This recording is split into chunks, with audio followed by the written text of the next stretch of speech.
We have all felt that specific, modern exhaustion, the weight of instantly replying to every message and reflexively saying yes to every request, even as you feel yourself suffocating under the pressure. This habit is often rooted in childhood conditioning. We are taught that being perpetually available is a noble virtue, a sign of a good person who is always ready to help. In practice, however, giving 100% of yourself rarely results in deeper connections. Instead, it signals to others that your time and boundaries are negotiable, leaving you feeling chronically undervalued. By always being there, you unintentionally assume the role of an emotional emergency button. People reach for you when they need a quick hit of validation or attention, then set you aside the moment the crisis passes. Carl Jung viewed this through a different lens. To him, the primary issue is not how you treat others, but how you manage a strictly finite internal resource. Respect is tied to scarcity. Human nature dictates that whatever is constantly abundant and requires zero effort to obtain will inevitably lose its perceived value in the eyes of others. To understand the cost of being too available, we have to look at the mind as a closed system. It is powered by a vital strength Jung called psychic energy, and every person starts with a limited supply. We interact with the world through the persona, a social mask we wear to be accepted. While the mask helps us navigate society, it becomes a trap when we use it solely to avoid rejection at any cost. Maintaining this mask requires a massive, continuous expenditure of energy. Every time you force a smile or say yes when you mean no, you are siphoning power away from your core to keep the mask in place. Severe leaks occur through impulsive reactions, the need to justify yourself to everyone, and engagement in pointless arguments. These actions vent your internal strength into the void, leaving the system depleted. Operating in a constant state of energetic deficit changes how the world sees you. You stop appearing as a person with boundaries and start appearing as a functional tool, a commodity that is always on tap and therefore has no price. An emptied energy system leads to the total collapse of personal boundaries.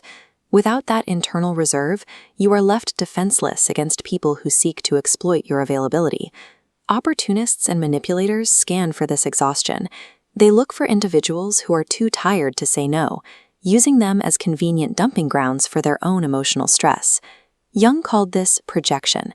It occurs when a manipulator takes the unresolved, messy parts of their own psyche and forces them onto someone else to avoid dealing with them internally. The overly available person acts as a blank canvas for this process.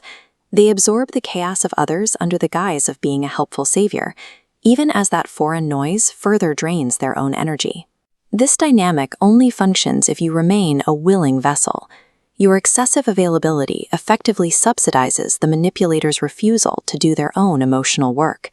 To stop the drain, you must choose conscious unavailability. This means stepping back and intentionally placing yourself out of reach.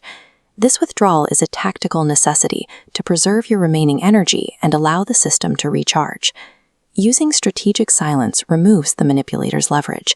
Without your predictable reactions to feed on, their ability to control the interaction begins to fade. This shift often provokes anger or accusations of selfishness.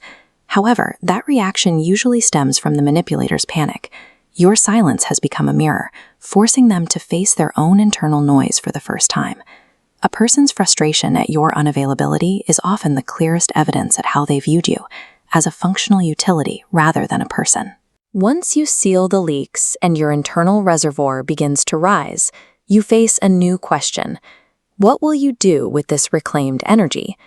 Carl Jung pointed towards individuation, the process of becoming an authentic, whole individual. It is the shift from being a reactor to other people's emergencies to being the creator of your own life. This journey requires a period of sacred isolation. You must distance yourself from the world's constant noise to finally hear your own internal voice. This path involves a necessary sacrifice. You will likely lose relationships that were built solely on your utility, as those people often exit the moment you stop being useful to them. By reclaiming your psychic energy, you trade the exhaustion of being a convenient tool for a life built on your own terms. You move away from the demands of the collective and start shaping your reality from your own center.